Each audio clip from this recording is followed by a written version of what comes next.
Hi, this is Uncommon Sense from the Sociological Review Foundation. I'm Rosie Hancock in Sydney, Australia. And I'm Alexis in Ottawa, Canada. And as you'll hopefully know by now, the show's about taking words and ideas we think we know and then flipping them, aiming to see them more critically and ultimately to see our society differently. All with the idea that we will communicate what it means to think sociologically in the broadest sense. Yeah. And today we're looking at the idea of making, a word that might lead us to think about all sorts of things, from design to reproduction and what sociologists call social reproduction to, I guess, to craft, to creation. I mean, like even religion, which is your field, right, Rosie? Yeah, there's a really live debate in this kind of studies of religion broadly about whether we actually we made the concept of religion ourselves. But, more generally, I think it's this idea of making is very heavily gendered and also sometimes belittled, like it's relegated to the realm of hobbies. But then, there are other times when it becomes valorised and commodified. Things like architecture and urban development or the marketing of artisanal products. It seems like some makers or some kinds of making get celebrated, but then others aren't even given the label at all, which really leads us to the question of what is making. So, Alexis, with that in mind, I'll ask, do you see yourself as a maker in the conventional sense? I dabble in a bit of sewing and DIY, but I do know I've seen some music kit in the background of your little Zoom window when we record. Rosie, I do love to make stuff, but most of the time I think I'm just like taking things apart. When I was a kid, every chance I got, I took a screwdriver and I opened up my toys to see how they worked. And in my adult life, I tried a bit of circuit bending, which is like basically you take toys, you rewire them to make weird sounds for music. So just love that kind of playing around with making things. Well, with those ideas on the table, or perhaps the workbench, we're glad to have a guest who's going to help us see making differently. She's the sociologist Kat Jungnickel, based at Goldsmiths in London. She's into the role of technologies in relation to bodies, gender, and DIY cultures. And she's curious about how people radically reinvent and reimagine social, political worlds using mundane and ordinary things. Hi, Kat. It's good to have you here joining us. I believe from a pretty idyllic setting in Australia, actually, at the time of this recording.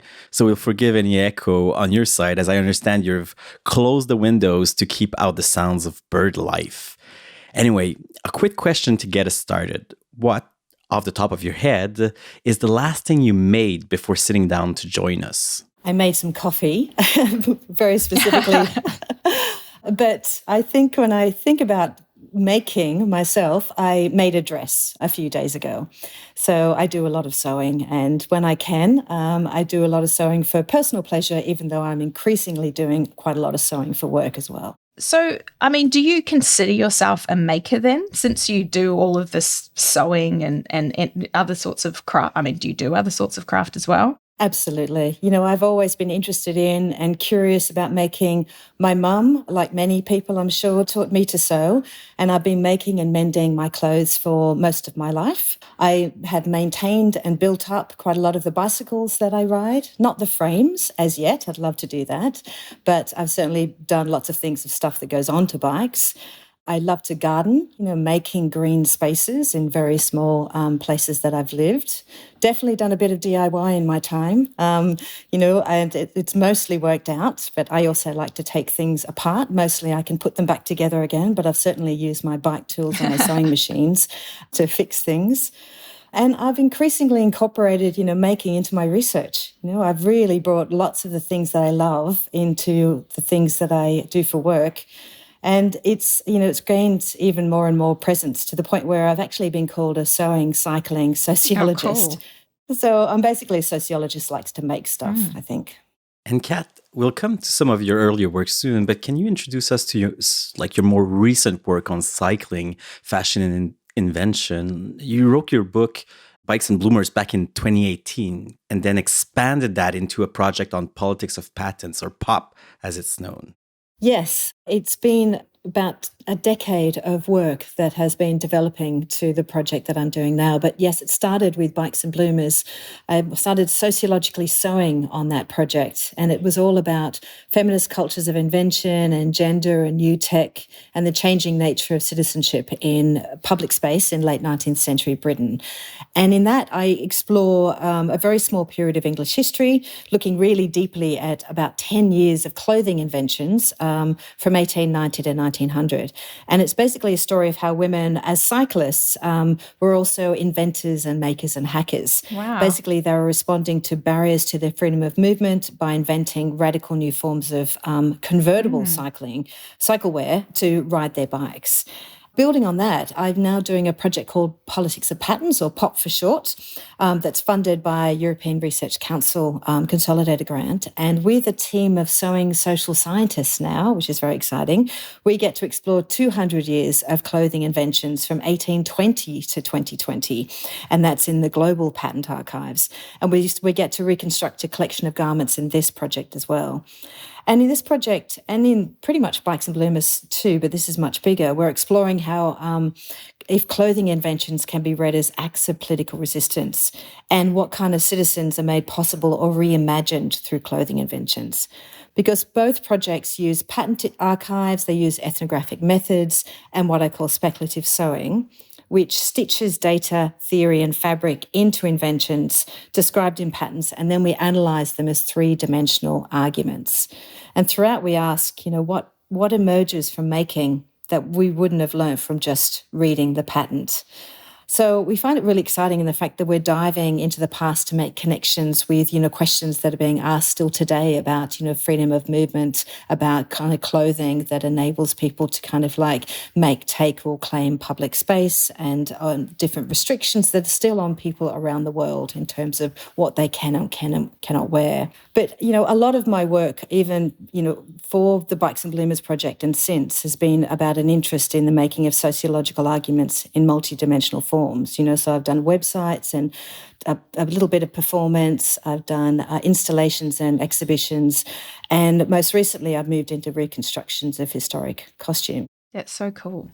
And this research, it fits into a field known as STS, that stands for Science and Technology Studies.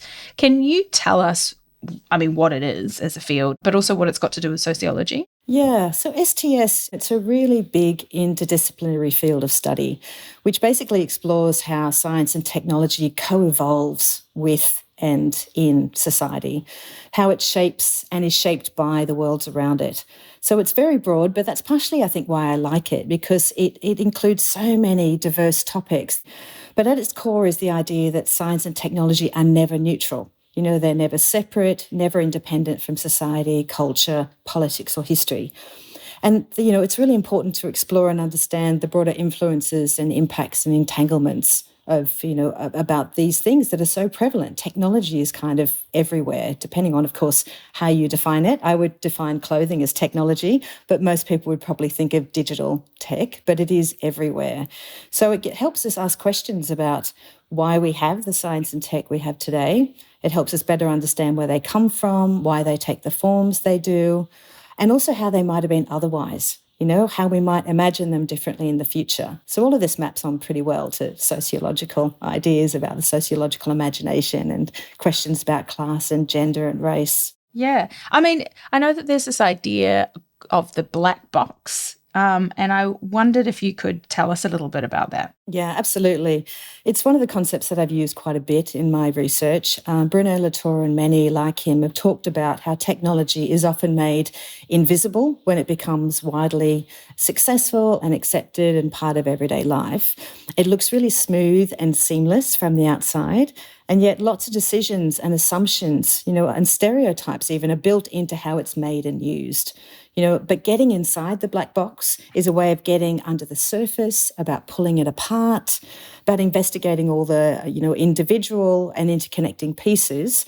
And then we can follow them in different directions. And it can be really revealing and take you on unexpected journeys with your research. And when it comes to sociology more broadly, what reference has making typically been afforded? And how has it been defined? Like, I'm sensing that there's been a historical snobbishness whereby speech and thought have been privileged. Yeah, absolutely. Research and sociology more broadly has always been about making. It's a creative and it's critical practice with a huge array of methods at its core. Constructing arguments is all about making. We craft ideas, we create projects, and when we share findings, we're making connections, right, between ideas and things and questions and, all the people who are involved in our research as well as who are audiences for it. And as many have argued, like John Law and John Urey, research doesn't just reflect or describe society, it's also world making. So what our work does is also constructing realities. So every method that we use furnishes new ways of seeing and understanding the world. So making is everywhere and it's central. However, as you say, saying that some forms of making are certainly kind of privileged over others and have long been privileged over others. When I first started out, sociology was much more oriented to text and spoken word. It really highly valued those outputs. And in many ways, academia still does in terms of the importance of journal articles and books for promotion and grants, etc. But there are many other ways of making sociological arguments that engage and involve, diverse groups and have, amazing kind of outputs and circulation. And making means lots of different things to lots of different people. For me in my research, I give talks and I write, but my work takes all kinds of different dimensionality. I often talk about making things to make sense of things, which for me recognises the importance of research in practice and practice in research. We've just been talking about sort of the ways in which doing sociology is a form of making in and of itself. But I'm wondering about sort of how making is labelled and celebrated within mainstream culture and whether there's a similarly sort of narrow, I should say like typically narrow vision and what that might obscure. So like the people who died in the 2013 Rana Plaza disaster in Bangladesh or the factory labourers who make our clothes, are they makers? And who is deciding? Is it sociologists and academics? Is it like who's deciding who the makers are? Who studies those people? And why is this kind of discussion important? Yeah, I think it's incredibly important, and when we think about clothing and making, I think a lot about clothing in the process of making my own clothes and also in the study of historic clothing cultures. What we wear is both incredibly ordinary, but fantastically extraordinary. It's essential and it's critical, it's really valuable, but it's also so easy to overlook, to cast away and underappreciate. When you sew something, it takes a really long time, much longer than most people might realize. Yet fast fashion is a major problem, as you've kind of pointed to. And throwaway culture is endemic, and this rapidly fills up toxic landfills. And people, as you say, these makers who are phenomenally good at sewing, who make things at top speed in often terrible conditions with really low pay, get ignored or exploited. They're the kind of makers who are, completely intrinsic to the clothes that many of us wear, and yet somehow they're not recognised in this kind of valorisation of particular forms of making. It's definitely a blind spot in the world of making. But there's also lots of researchers who've dedicated their careers to highlighting and showcasing not just, factory workers, but also sewers and makers whose small businesses might be like economic, backbones and success stories on local, if not national or even international levels, but they just don't get the attention they deserve, as you said a little bit earlier, compared to other industries. In the UK and Europe, I'm thinking about here of Angela McRobbie's work. She's doing fantastic work on pointing out the incredible financial contributions that cultural industries make. And also in Australia, the work of like Natalia Lusty and Harriet Richards are doing similar things. I'm wondering whether we can say that, in a way, the vast majority of us are really makers now, and irrespective of whether we engage in hobbies or something like that. So we're all feeding algorithms, we're feeding ChatGPT, the smart devices that we are led to believe are empowering us. If this is the case, can we say that there are, in a way, both good and bad types of making? Like maybe some of those things are not good types of making that we're engaged in? Yeah, I think it's really interesting, isn't it? The ways in which different forms of data are being used and scraped and harvested. And, I think it's really interesting to ask, are these good or bad forms of making? I kind of often just challenge kind of the binaries of those, of course, as we do within research. But I was teaching privacy and surveillance studies for quite a long time before I started to do this full-time research. And within that, we were always having these discussions about what we do with our data and what that does. We freely give away a lot of our data on a daily basis. But as researchers and sociologists, I'm sure we're quite happy to contribute to large-scale data collection, like the census, for example, or to NHS health surveys. But sometimes when we get very little choice and get very little opportunity to consent, when our data is taken from us and then gets bought and sold by large-scale firms who then use it for profit, it becomes, differently problematic, especially when we become makers of our own algorithmic kind of echo chambers. And as we've been seeing kind of more and more recently, it seems to be generating more division than unity. So that's a little bit free-flowing, but I think this notion that we all might be considered makers, if you think about the fact that many of us are content creating, to a lesser or greater degree.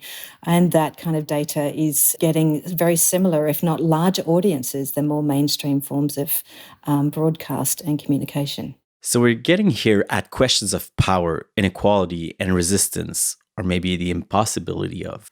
But sticking to our discussion just now of why it's important to attend to making, could you actually rewind and tell us about your doctoral research, which you did in Australia? I understand it was about people making their own Wi-Fi? My PhD was a really fantastic experience, in amongst all the incredible amounts of work, of course. But I had an opportunity to explore people who were hackers and digital tinkerers who were building their own version of the internet pretty much in their backyards. I did ethnographic research with a group who were building a kind of a Wi-Fi network across all of their rooftops in suburban Australia. And they were using off-the-shelf tech as well as a lot of chicken wire and tin cans and sticky tape. So very inventive kind of practice. I spent a lot of time on rooftops making and repairing things with them.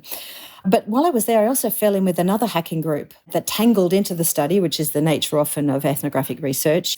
And they were a bike hacking group. And again, they were using a whole range of accessible tech, but turning it into something else. So they were using things they found in rubbish piles, old bicycles. They cut them up, they re-welded them back into bike-shaped objects. And they pushed at the edges of what, a bicycle was or could be, questioning why it looked the way it did, how might it work if you add more wheels or made it bigger or added more people onto it. And what I came to kind of think within these both projects was that both groups were really remaking a thing that already existed by hacking it to do something beyond that which the initial designer might have intended. And by doing that, they were starting to create alternative worlds, and different forms of consumption might be possible. So these are the things that I found really exciting, and I started to think even more about different forms of inventiveness. And that's where my new project kind of emerged from. And you talk about DIY and DIT, which means do it together, yeah? Can you explain what those terms mean in the context of that project specifically and also more broadly? Yeah, I think very rarely do people, do DIY on their own. Even when you are doing it individually, independently, you are building on and drawing from, a whole range of tools that have been made, different processes, different systems of practice. And obviously, the way in which we do DIY now, there is so much incredible information online to follow. People have been incredibly generous. So I think DIY, in a way, is always DIT, do it together. But in my experience of doing those two projects, they were really do it together. Groups of people came together to build things, to share tools, to offer advice, to enjoy and delight in the things that we were collectively making. And sometimes things just couldn't be made by one person. You needed two people to hold things or to ride things or to fix things. I mean, what you're describing here seems like so antithetical to the sort of mainstream ideas of production that we have within capitalism. This idea of being able to there's no bad mistakes, or we can fix it, or we can make it into something else. We're going to do this together. We're going to sit outside these sort of mainstream supply chains as much as you can. So do you think that this do it together that you're describing way of making is a rejection of capitalism or a rebellion of some kind? Yeah, I think for some people it probably totally is. For others, it's a way of kind of dealing with the cost of living crisis. There's a way of building community. There's a way of having online digital community. There's lots of, really interesting groups popping up that share tools, that share spaces to kind of do this kind of work, that just have these digital, just distribution models whereby, they showcase different ways of making things that you can just access for free. I think there's lots of this absolutely happening, but everyone's probably got very different motivations for how, actively rebellious or resistant this is to capitalism. But I think at its core, I think this is how I see as exciting parallel possibilities there are in the world. And I mean, what works against these types of practices? So by which I mean, why isn't there more of this, more collaboration, more sharing, more co-creation? Are the conditions of so many of our lives just not able to permit this kind of thing? I mean, is it a failure of imagination, of not knowing what's possible, or maybe is it more structural? Yeah, I've thought about this a lot because I really like to do all of these things and then sometimes just don't, right? And I just think, well, why am I not participating in all of this if I already know this exists and I've done this and I don't have many of the pressures that other people do with really large families or, different forms of caring, responsibilities. But it does come down to all sorts of other things that take over in your life. For me, it is about time and space. And my current life, in living in a big city, is that I don't have a lot of, either time gets taken up with a lot of, work, and space is at a premium. And those two things I find are really difficult for, even if you've got the other privileges of having that as a choice to participate in. For me, it's as basic as that. But for other people, it can be incredibly much more complex with many other kind of pressures on them in terms of just the hierarchies that need to take priority over that kind of thing. And so therefore, do you spend a couple of days making a new garment, or do you just go down and buy it, for, a third of the price, if not even less, and for, a fraction of the time? You can see why those choices get made. Even considering like these obstacles to participating in creation, it's like much of your work is really interested in problem solving, whether the doctoral work or that on cycling, fashion, and patents. I was wondering, can we bring in like Donna Haraway here on the idea of staying with the trouble? And like, I guess I'm thinking here how like your work has involved really puzzling things out, including, I understand, like getting to know the literal ins and out of a buttonhole. So maybe there's an anecdote also here. So in terms of staying with the trouble, we definitely try and do that within the POP project. And staying with the trouble, really means to be attentive to the ethical and moral responsibility of an issue. It's about taking account of the impacts of those around, of the places, the people, the things, the animals, the environment more, and just not shying away from things that don't seem to work or seem a bit difficult or a bit uncomfortable or increasingly, or are difficult to make sense of. So I see that as, it's about staying with the trouble, but also about making trouble as needed. And I think a lot of the inventors that I've been studying were doing this. They're attempting to address social and political problems through clothing. They're working with and also against these barriers, working around them in many sense, but they were really trying to enable wearers to make, claim or take space and rights and entitlements that they were otherwise were denied them. And sometimes they're doing it in fairly wild and rebellious ways. Often they're hidden in plain sight, but they were certainly kind of enabling wearers to, have these opportunities that otherwise might have been denied them. I feel like this is a really interesting example, perhaps, of the way technology becomes invisible, because I don't think for a second about the fact that I can just stride out of my house and jog or jump on my bike or anything like that, and that my clothes just freely allow me to do that. I totally take my clothing for granted in that respect. We're going to build on more of that soon, but first a quick word from our producer Alice, and we'll be back in a second.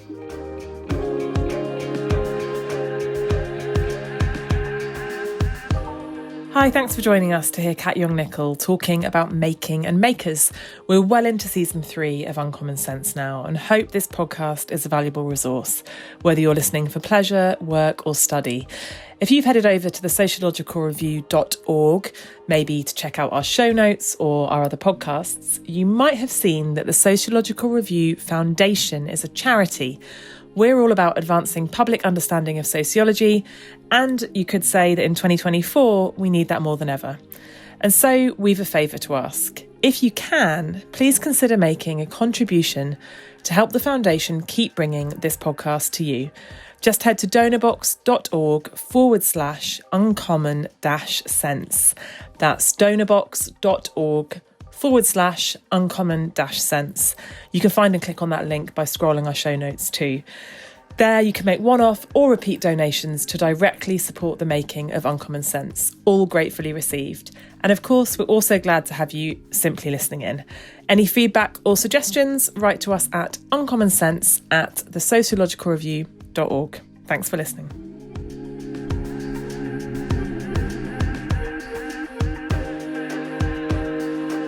Okay, so here's where we'd like to ask you about a thinker who's provided you with a bit of uncommon sense, who inspires you to think differently about your work and your subject.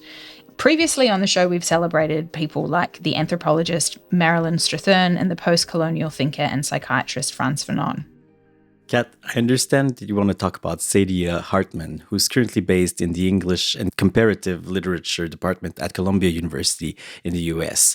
And you want to talk in particular about her book, Wayward Lives, Beautiful Experiments, which came out about 5 years ago. Can you tell us about that book, what it's looking at, and what kind of it achieves? Yeah. Hartman has written a number of fantastic books, and Wayward Lives, Beautiful Experiments, I think, is one of my favourites because she really brings to life, stories of young Black women trying to carve out independent and spirited lives in America during the 1890s. There's not much in the archives about them, and what is there, it's deviant and dismissive. It labels them as criminals. So she does something called critical fabulation. She weaves together partial and fragmented historic data with critical theory and fictional narrative. And in doing this, she really beautifully reimagines their lives as they might have done, full of life and joy and spirited adventure, open to experimental forms of living, queer and free. And it's really powerful because it creatively challenges the authority of historical data and the power of archives. So with her work, she reads against the grain, and which she says disturbs and breaks open stories. So she makes a place for these women in history and in historical records, which otherwise has denied them a voice. And I find that really inspiring for the work that I'm doing in investigating, groups of inventors who otherwise, in different ways, but have been silenced and have been overlooked or underappreciated, and I'm trying to recover them. In a September 2022 piece for the Sociological Review magazine, the feminist sociologist Alexis celebrated Wayward Lives. And it's worth noting here that part of the documentation in the archives that is drawn on is sociological field notes themselves. And something that really comes across for me in Gala's piece is the huge responsibility we have as researchers to see writing, so the creation and making of narratives, I guess, as high stakes, as something that really matters. And I wonder if you could elaborate on that for us. Yeah, I think it was a really interesting piece. I like how they question the role of historical sociology in making the categories, the accounts and stories that label particular groups of people, such as what Hartman is writing against. I think we have incredibly important roles as sociologists to continually question that which has gone before us, as well as what we're contributing and putting into the world. The sociological canon is not this untouchable force. Much like the tech that I kind of talked about earlier, it needs to be always critically questioned. about how much, it was shaped by social, cultural, and political forces at the time, and also how we might continually kind of keep reshaping and remaking it to make it really relevant and useful. And I like how Rexa really writes about refusal and repair, as tactics of reparation. As you mentioned, right, that piece also acknowledges that sociologists have been involved in producing, creating, making, and bolstering harmful categories. So we're not always just like benign makers, which is something we should, I guess, keep in mind. Yeah, I'm really conscious of that. And I think that's why I find work like Hartman's really inspiring, because, she really draws attention to the gaps and the silences in the archives. And although she does incredibly creative, kind of powerful work in reimagining, the lives that aren't recorded, she still makes those gaps and silences really visible and notable. She doesn't try and smooth it over in any way. She really draws attention to those things, highlighting those as massive kind of like critical and almost problems and acts of violence as such, and the fact that they're there. And in my work, in much kind of smaller ways, I've been looking for, women inventors who've otherwise been largely rendered invisible, unless they were notoriously wealthy or really badly behaved or labelled deviant. They feature little, if any, in any historical record. When they do, they tend to be written about by others, and then it's really partial or fragmented or written, satirically or worse, or riddled with errors. It's amazing how many errors there are. But even when they do amazing things, such as they get patented and they, get successful distribution and commercialization, their lives are very rarely covered with the same heroic tones, volumes, or details as their male counterparts, because, what they've been patenting hasn't been recognized, as we were talking before about even clothing today, still in many cases gets overlooked and underappreciated. Then as well, patenting, a really remarkable convertible skirt is still, at that time, and even you would argue today, not a bridge and not, another huge, important piece of tech. So what I'm trying to do in this way is to find and understand and piece together all these fragments, stitch them together, if you will, into another kind of archive and another way of thinking about the history that might help to think about why we don't know about lots of these stories, how we might ask different questions, look into the archives and be able to build on these ideas rather than think of them just as these, either never think about them or think of them as anomalous rather than this long and evolving, really powerful history that has gotten us to where we are today. But I'm also very conscious of the fact that I'm not trying to smooth over. I'm not trying to say, there's a really smooth and easy to find or that I've even found these perfect stories. What I'm trying to do is just piece enough together in order to be able to tell some of these stories and to ask different questions about where we are today and why. It sounds a lot like the sort of method that you're talking about that you're using in your projects in these archives, and also what Hartman was doing as well, bears such a strong resonance with what we were talking about right at the beginning of the show about how you and Alexis really liked pulling things apart and then putting them back together again, that there's this really nice, synergy between how we're talking about this crafting, taking things apart, putting them back together, and the process that you're using. But that, in this context, you're really trying to, in that process of putting things back together, you're doing it quite purposefully in order to address sort of the gaps and the silences that were there. And I wondered if you had just any reflections on that. Yeah, thank you for that. There's been a lot of people who've written about, lots of feminist techno-scientists have written about the contributions that women have made in the past, just because they don't appear very firmly or strongly in the archives doesn't mean that they weren't there. Like Ruth Schwartz-Cohen has written about the absence of female perspectives in the available histories of technology was a function of the historians who write them and not historical reality. So my form of care and repair is to find and show and tell about their contributions. So by remaking, their lesser known contributions, by reconstructing a lot of these incredible costumes and showing them, I often perform their stories while in costume and demonstrate, their extraordinary potential and capacity for conversion. By following these women's step-by-step instructions, by remaking these artifacts, we're creating objects which in their multidimensionality are difficult to ignore. They're hard to overlook. And that's kind of a political act on my behalf. They become more of a force to be reckoned with, as than perhaps just an archival document. I love that care and repair that you just said. I think about that ethos in terms of how I relate to kind of material artifacts in a kind of like an ecological ethics kind of way, but I've never thought about it in terms of how you might go about doing sociology. So thanks. That was really great.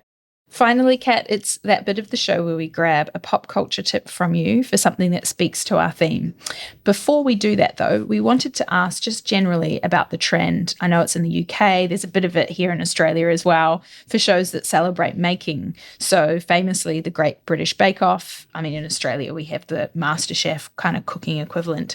But I have heard there's also ones about woodwork and sewing and ceramics. Kat, what do you think that's all about? Like, these kind of shows are branded as entertainment, but can we see any kind of radical, critical, or I guess sociological potential in them? Yeah, I think they're incredibly popular because there is this incredible curiosity about making, about where things come from, or rather there's just people would like to have, I think, more time to actually engage in, the behind the scenes things, even if they can't do it. And this is a way of consuming that making, even if you can't participate in it. I personally find the Great British Bake Off really relaxing to watch. I can actually watch people burn cakes and then go to sleep really soundly afterwards, whereas I can't do that with the sewing shows. I get a little bit stressed watching people having to put a buttonhole in with like 5 seconds to go. So I think we all have our different ways of orienting to these different shows. But I think they are incredibly popular because there is this completely kind of hidden world in these objects that surround us that, I haven't studied this, but for myself, I want to know what's behind them or how to piece them together or develop the skills that maybe at some point I might be able to engage more inside the black box of these objects. So if we were going to push you for a recommendation to throw into our show notes, one that allows us to think about making beyond the academic context, what would it be? Well, it kind of relates to that because I'm actually in awe of the culture of home sewers. I'm talking specifically about people who make and share their sewing process and practice, as well as the images of finished pieces online. They also help others who get stuck. They provide step-by-step instructions and, videos, and inspire people how to adapt and rework designs. I discovered this incredible world of makers when I made a range of patterns from the patents, that we'd been researching and published them online as open access, downloadable PDF sewing packs. And they included information about the inventors and their inventions. And it was a bit of an experiment as a research output, but I was really amazed by the results. Like, they're still being downloaded now from the project, and we probably launched the first 6 about 5 years ago. I think they've been downloaded about 75,000 times all over the world. Wow. And people have generously made step-by-step videos and photographs of them making these patterns and shared them with other people, and were much better than the things that we were providing at the time, because this is new to us. And people send us pics of their finished garments, and they have often hacked them to do new things. So they've maybe done historical costumes, but they've also put some of the inventions into their contemporary clothes. And they sometimes turn up to my talks in research costumes. So I think the subculture of home sewing is amazing. And I also just think sewing is a superpower. That's amazing. I sometimes I love digging into sort of sewing YouTube videos, but I've never gone that far. So that sounds like a very cool subculture. Well, that's it for today, Kat. Thank you so much for your time. We've had a great time chatting to you. Thank you very much. And we're all done for today. But you can catch today's show notes, including a great reading list with pieces from the Sociological Review, plus the various thinkers we discussed today, by digging into the Uncommon Sense section on the podcast page at thesociologicalreview.org. And given our theme, I also want to plug the Image Makers in Residence section over on that same site. It's our monthly showcase of creative work by practitioners from diverse backgrounds and disciplines, and it puts visual sociology in the spotlight. Next month, we're sticking with making as we turn to coffee culture, talking to Grazia Ting Deng about her book Chinese Espresso. Our producer was Alice Block, and our sound engineer was Dave Crackles. Thanks for listening. Bye.